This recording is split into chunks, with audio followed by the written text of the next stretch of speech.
She's been the ambassador of Kenya since 1977. Very different years. Mbogua. There are people on the side of one in the back.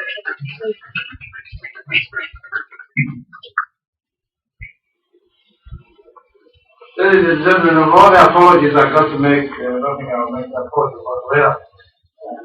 One thing we have we excel in Africa.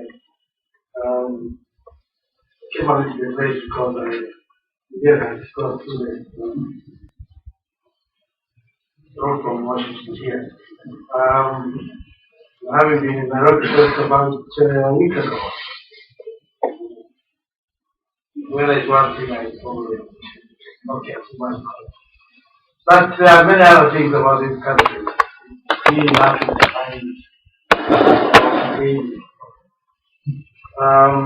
and therefore, it is indeed a pleasure for me to have an opportunity like this to talk to people who come from all walks of life in this great city. Not only have people from various fields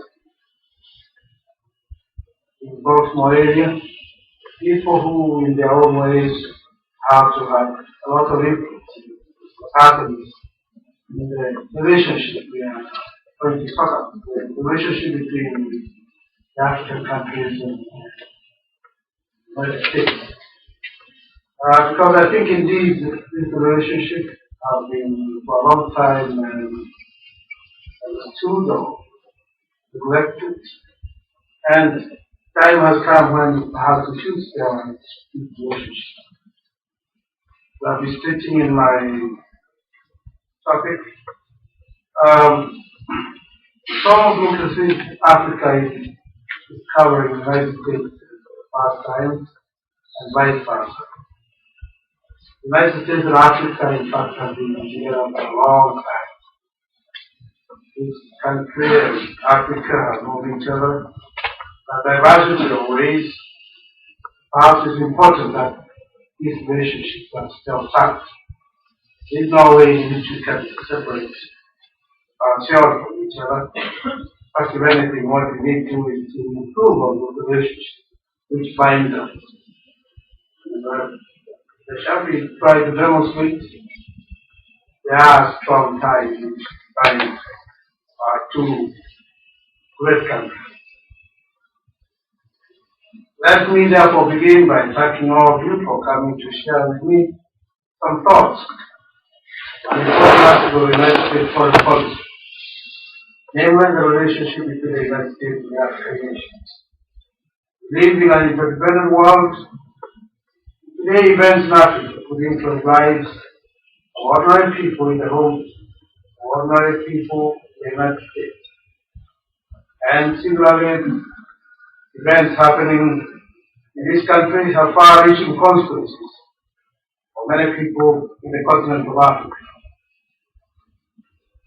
This year, the President of the Republic of Kenya, Daniel Arap Moi, is the Chairman of the Organization of African Unity.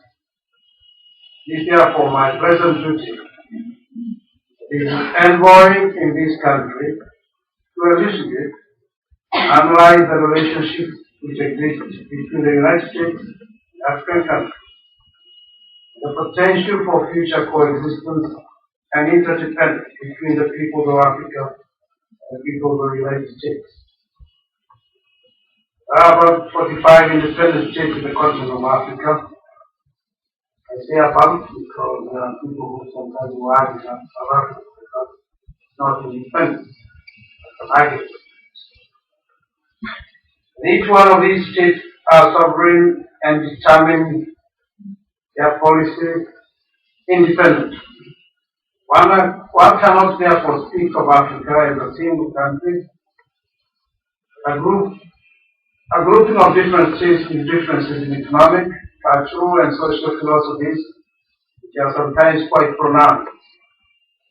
I'm therefore not in fact surprised that my chairman could quite distinguish whether I come from Nigeria or from Kenya, because the tendency, of course, is to see the African countries all being one.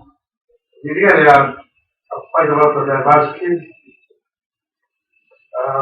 We sometimes differ with cultural tendencies.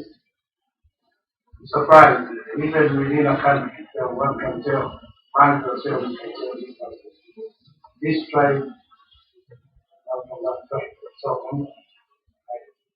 I find the visitors obviously very difficult to even distinguish between, say, West Africa and East Africa, which ourselves can do.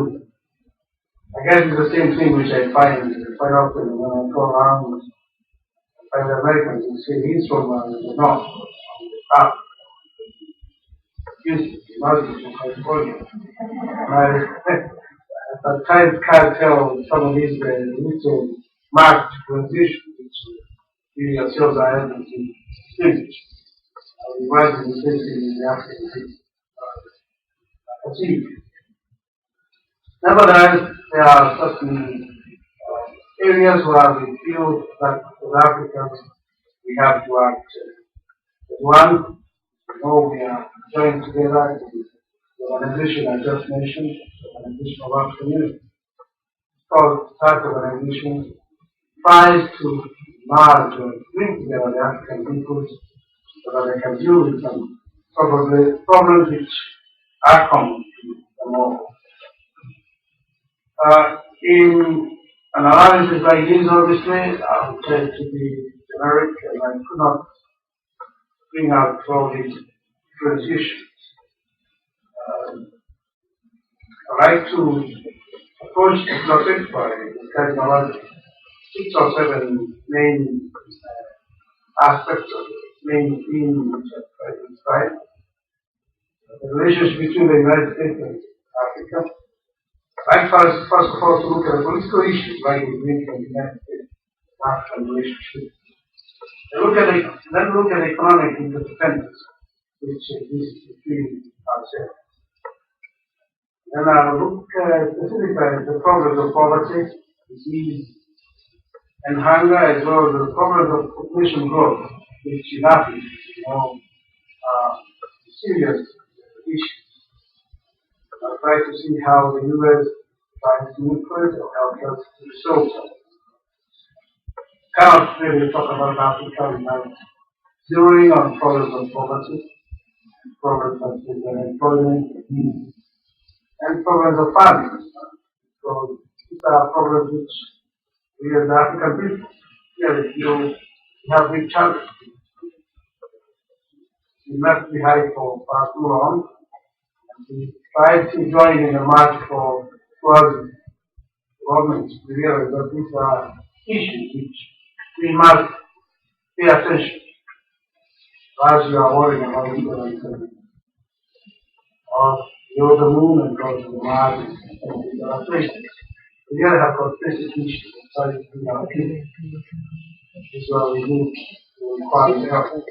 I also want to look at the problem of borders, skirmishes, and we got the problem of refugees, which is a common problem in Africa. Africa has got the biggest number of refugees, over 4 million. Again, this is an area where we find the U.S. interacts with us, trying to find solutions. I touch on the problem of superpower rivalry because we really can't, in modern nation, deal with any country in a vacuum. Rivalry which exists between superpower nation and the West. As much as we ourselves in Africa have right to feel we are outside nations, we are part of that growth. These issues are becoming very important. I also want to touch on the final point, but I'd like to talk on the ethnic affiliations which exist in this country and Africa. I mentioned earlier on that in fact, dealing with the relationship between the US and Africa, we are not starting from a vacuum. We have in this country a large portion of people who can trace their origin in Africa. I've been indicating in my talk that for a long time, these aspects seem to have been rather neglected. It is an important aspect to bring about an understanding to the African people, United States, can be ignored in fact as a terror, try to cause a lot of confusion. Properly directed, these forces, which are, after all, basic, to be forces for change, of bringing better understanding to the African and the people of this nation. So let me touch, first of all, the political issues right between the U.S.-African relationship. Africa is a continent which is emerging from a colonial matrix of government structure. The aims were primarily to dominate and exploit the resources of Africa. Now many people don't like to hear the word exploit and repeat it so often. But really, that was the basic aim of the colonial movement, which dominates Africa for quite some time. There were other aspects, for example, missionary work and so on, the opening up of the continent. But the motives for gain, I think the resources of Africa for the development of the economy, power, foreign nations, are very, very basic. Africa should be noted, of course, a lot of commodities which were not found in the nations in the West. I'm talking about the period just before this country came back to the investment world. And the West had to go to Africa and procure some of these commodities from nations of Europe at that time were competing with each other for economic development of the West. It should not surprise anyone, therefore, that the African people throughout the country focus their attention on the situation in South Africa and Namibia. The apartheid system represents a crystallization of philosophies which for generations kept the African race under subordination on the basis that the African people were racially inferior. This is the same basis upon which slavery was justified even in the South in all those areas in the New World where the institution of slavery existed alongside great strides in defying the views of human rights and the rights of individuals. The African peoples have a tendency to see the United States as a superpower which permits our national, strategic, and economic interests become blind to these injustices of apartheid in Southern Africa. Now this is the point which is arguable, and will say this is not so. But there is a tendency, African people to try to judge this country. Being too close to South Africa, the risk of trying to ignore problems which exist in South Africa itself, problems of subjugation of Africa. The Republic of South Africa itself is a contention of the African people that the abolition of humanizing racial law will greatly enhance the opportunities for all those people who have chosen to live in that country. Human equality will make that country happier, stronger, and peaceful. I think in this country, in fact, you yourself have experienced this type of change. The more liberalized attitude you have, the more freedom you let people have, I think there is a tendency for people to contribute much more when they are more free. We in Kenya went through similar experiences. You know the history of Kenya, because Kenya had similar laws to those of South Africa. We had an entrenched ruling class in Europe, people who are farmers or business. They were protected by rich laws which allowed them certain privileges which were denied other people. We found because of that, in fact, the country did not develop properly. It developed in some kind of an amount of inequality. Some areas, for example, which I knew very well, were much more developed than the others. The neglect was justified because it was argued, for example, that these people did not pay tax. They did not belong to the system. became independent and allowed the people to feel that they were all Kenyan. In Kenya, by the way, you have people of all races. Once you have been born there and grew up there, became a citizen of that country, thanks to the wisdom of a great leader, Jomo Kenyatta. It allowed everybody to become a citizen of this country and participating in economic development of our country. We found that, in fact, all the people of Kenya could work together and be able to compete with each other, help each other to build a much stronger economic system. And we find, in fact, the success of our economy, and we have been quite successful right now in the world, has been mostly not because perhaps we have any meaningful commodities to talk about, because we don't have oil, we don't have meaning like one can talk about, but in the people. We have had, as I said, a mixture of people, grouping of people. We have people from Asia, Indians who are brought by the British to South Arabia at the start of the century. The British people came, of course, as administrators, businessmen, farmers, of course, there were the Africans. As I said, under the system we had before, there are these divisions of race, classification. As soon as these barriers were broken, we found that, in fact, all the people around were able to work together, pull together, so to speak. So that's the motto. The country has become much stronger, much more outgoing than that was the case when we had to spend large sums of money trying to maintain a police force so that it keep. About 6 million people we had last time, they have to come down here as the privileged few are able to enjoy whatever can produce. It's very amazing because I do know myself at times when the Africans in Nairobi, for example, never wore shoes. And when the whole country, we had only about 2 or 3 Africans who were Muslims. That did not apply to the other races. The other races at that time, I'm talking about it was written in the 19th century. The other races are Muslims, or we had, I think it's for the time the Muslims was invented. We had Muslims good that. The Africans didn't own Muslims until the 1950s. Not that the Muslims are the major criteria. But in fact, it just shows what it is.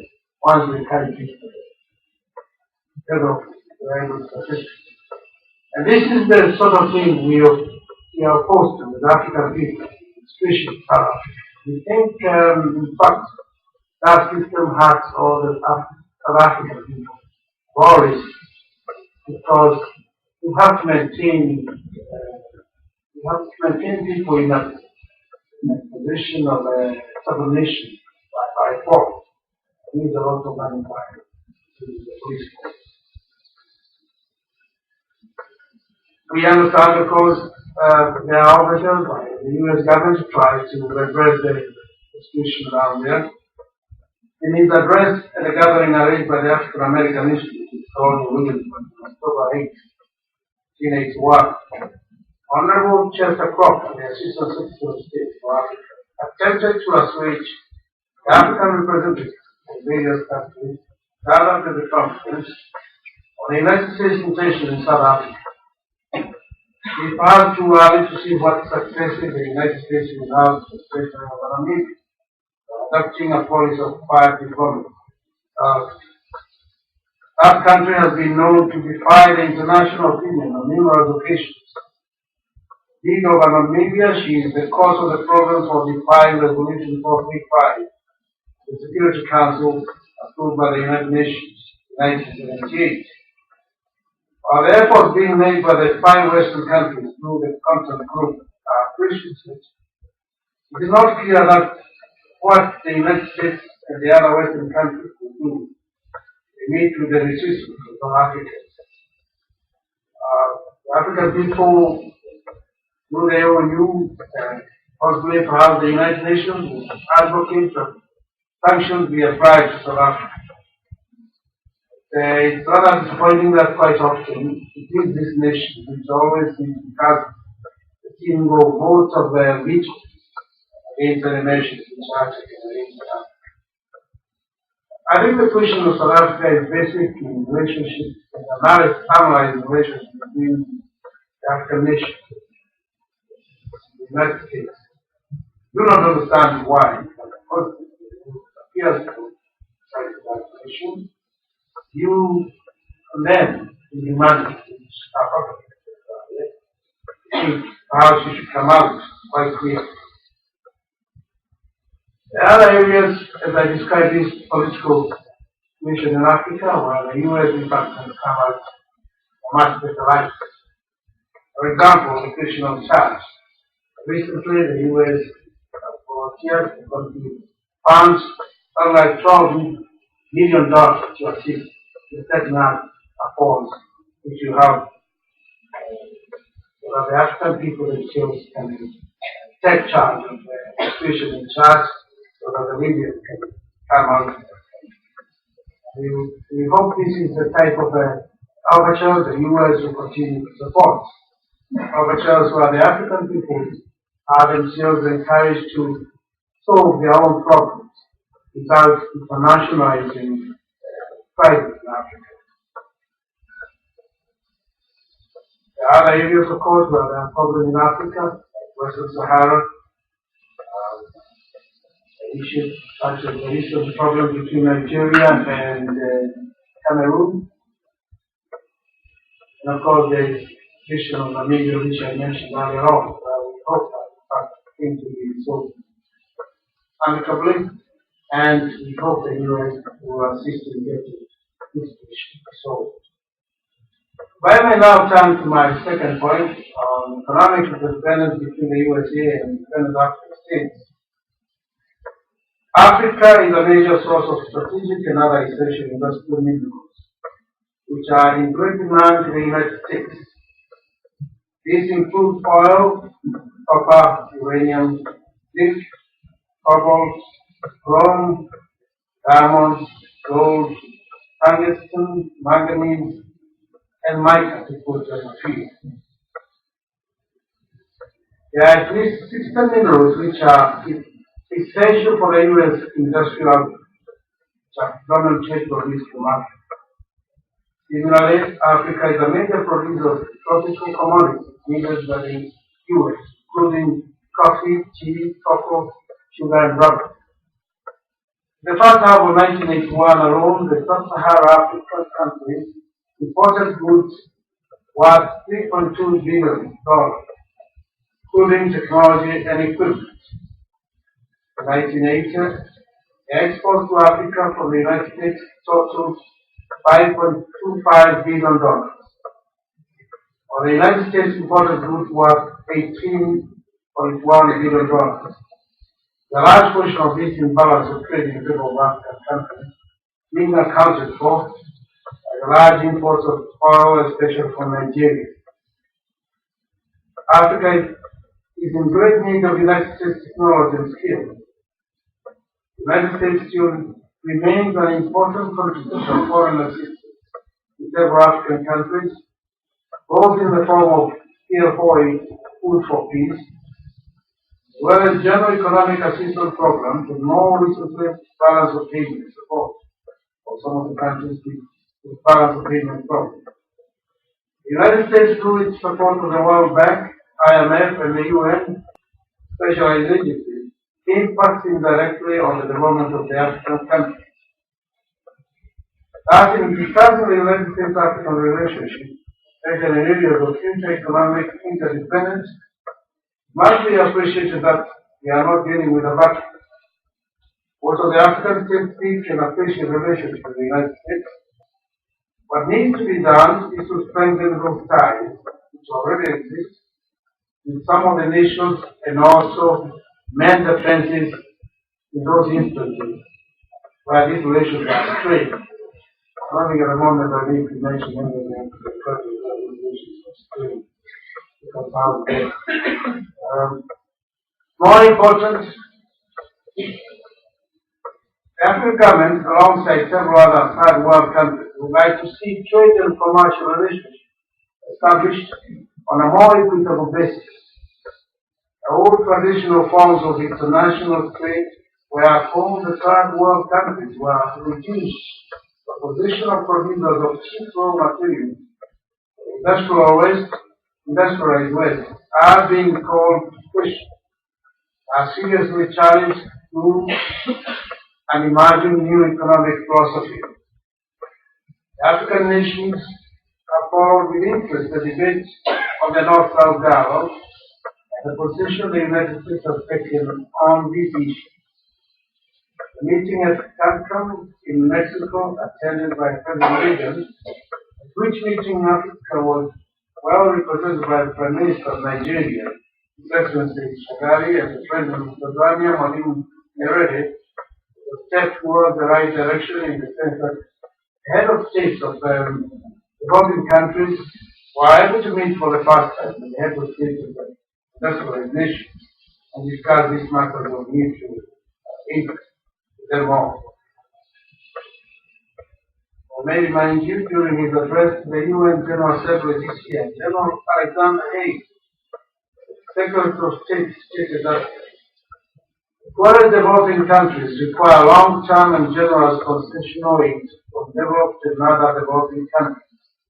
But, he stated, the objective must be to involve them in international economic systems, thereby strengthening opportunities and incentives for self-sustaining growth. It is in fact indeed very difficult to agree with these statements. What seems incomprehensible is the general trends in the U.S. resist liberalization of trade in the third world countries, especially those who are producers of raw materials. Commodity prices remain poor because of the existence of institutions in trade which fortify monopolistic tendencies of these commodities. For example, tea prices, we in Kenya are producers of tea, have not increased markedly over the last 20 years. In fact, I think the prices have just remained 20 years.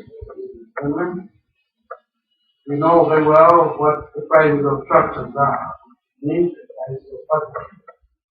Prices of these commodities have in fact on the whole gone up over 10 times. It's very difficult. I serve with the tea country, we as producers.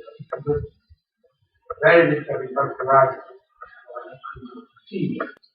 They are very small price producers. Farmers are having a hard time to grow the commodity. It is very difficult. That same story applies to other commodities like coffee. It applies to cocoa, other commodities which is produced. Quota systems are set up, for example, and you find the quota system reality uses, especially monopolistic things.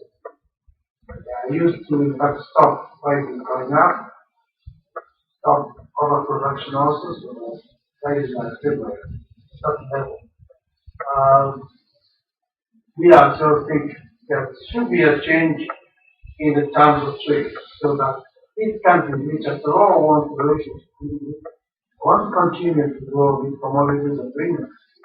You don't come to a stage where you just cannot grow anymore and they have to get a balance production because the reason these commodities can't be possible.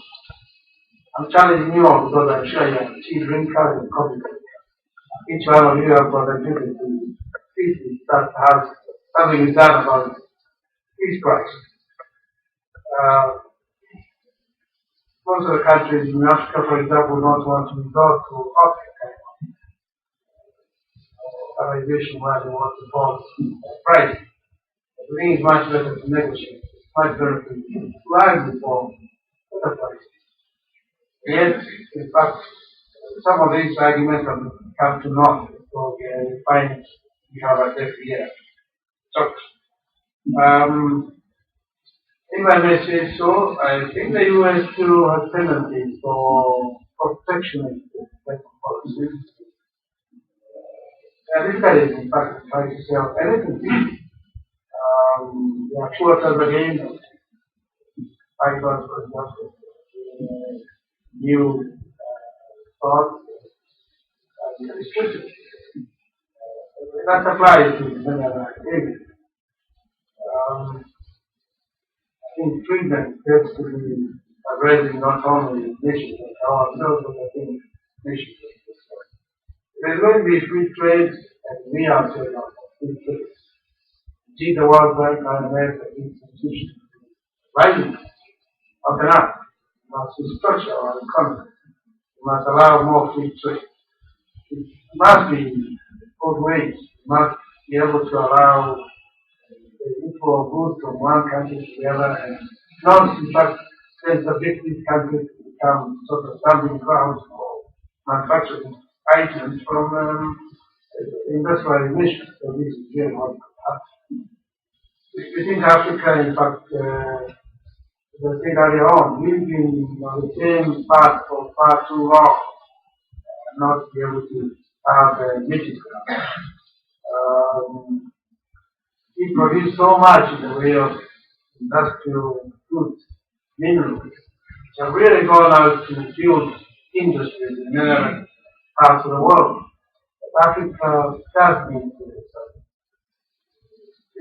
some consideration at this stage.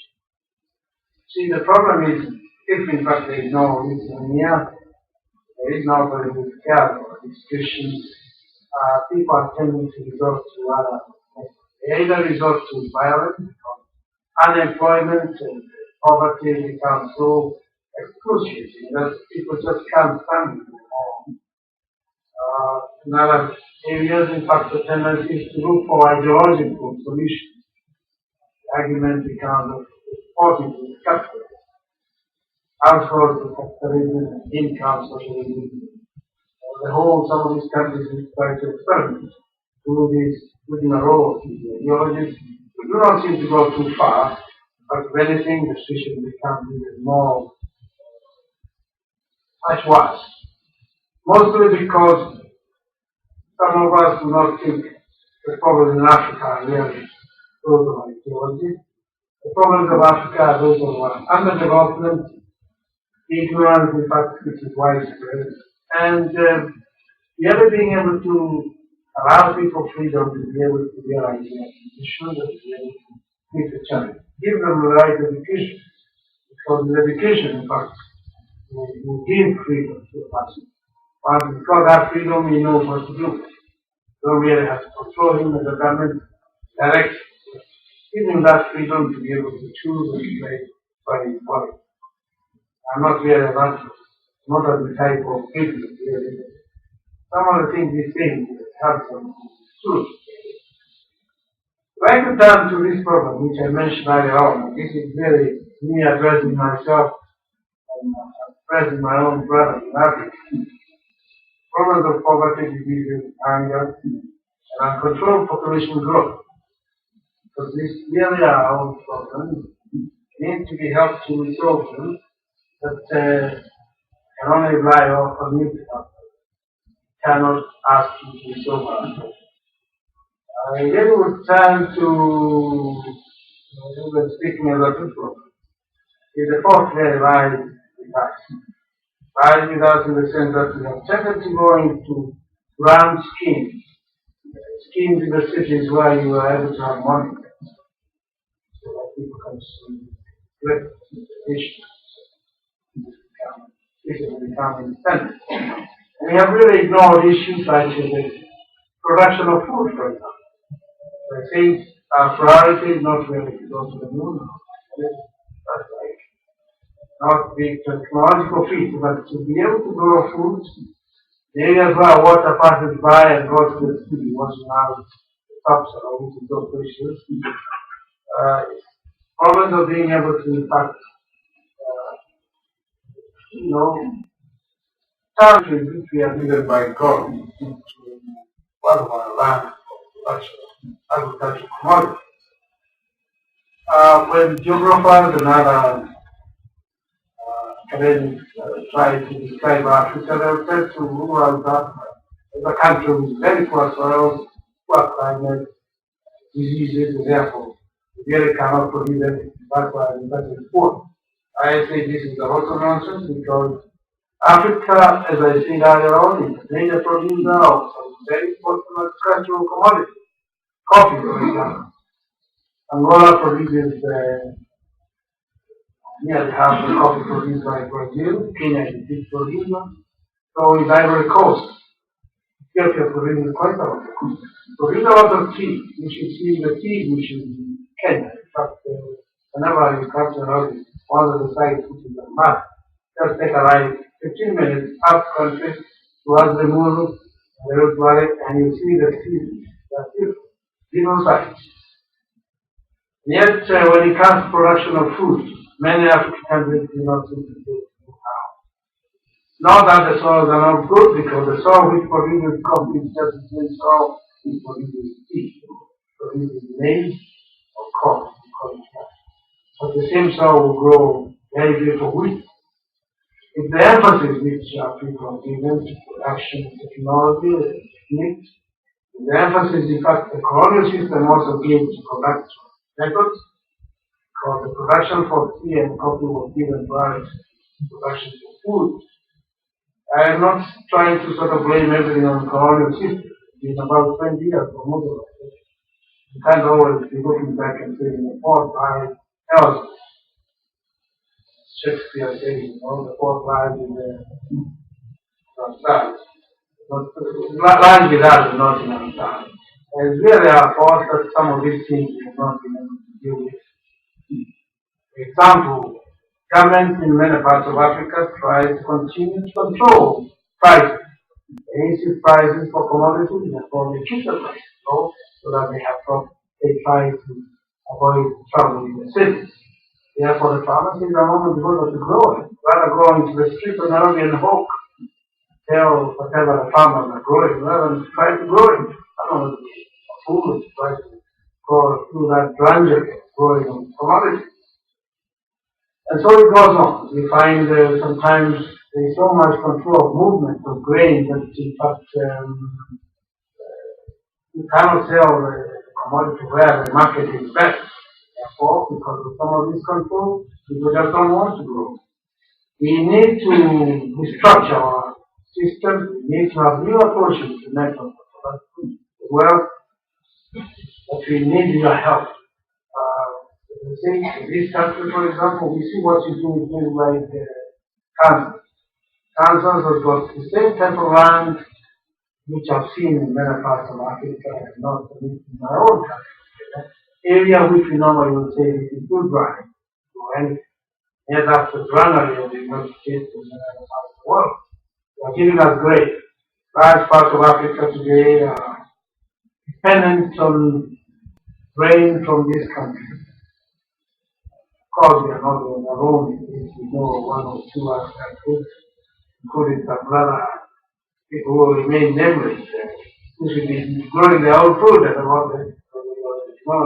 But in fact, we think we can be independent. We can be independent as far as food production is concerned. After all, that's the sort of thing which goes right back to the time of Adam and Eve, growing your own food so that you don't starve. Yet the African countries really are not growing our food. Food production has not kept up with the population growth. It's been on the decline. Some of the countries which were able to export food are suddenly finding they have to import food. Nigeria is a good case. Last year they imported $1.4 billion of food. They have oil.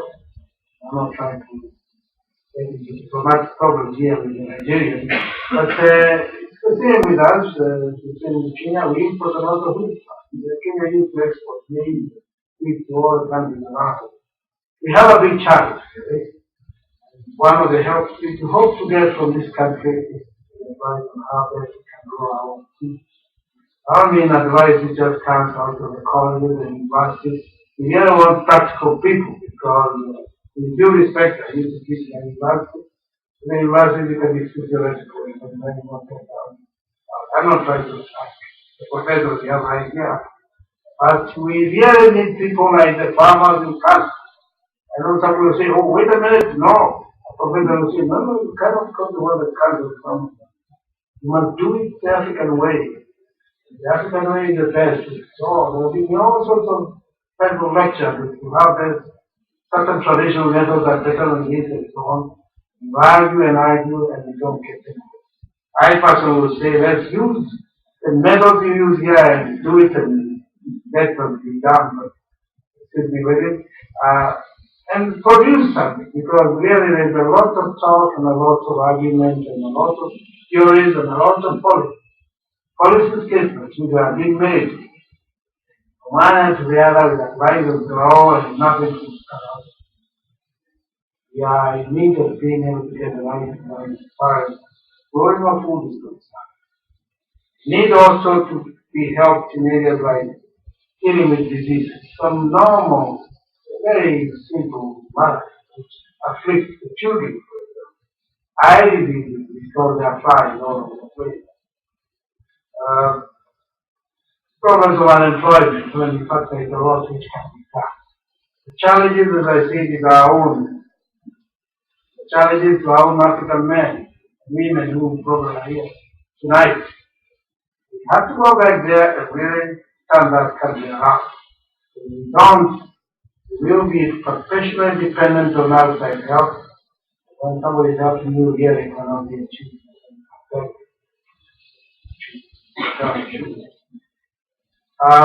The U.S. has more than any other country.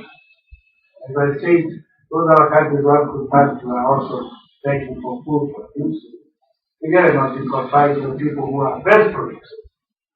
Best producer of food in the world is the U.S. farmer.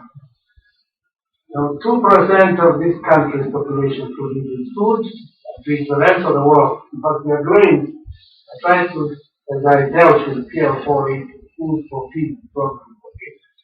Try to trace where the grain comes from and where it goes. How we are going for the Midwest goes right around the globe. If you go all the way to Europe, sometimes see some of the Europeans out there, you can't go enough. So it's all right through to India and then to Pakistan and Bangladesh to China and right down to the other side. Grain companies like Continental Grain, all the big, they are international, multinational corporations in their own right because of pushing the grain from one end to the other. We need this type of knowledge, how you can produce enough of it. I think it's too much advice in that thing. This would be, I think we better get the machinery out there and grow the stuff. I personally believe in quite a bit of mechanization. And that's what I'm saying. I'm not a believer in the school of thought which is never mechanized, terrible policies. When Kenya was growing its grain and supporting the population,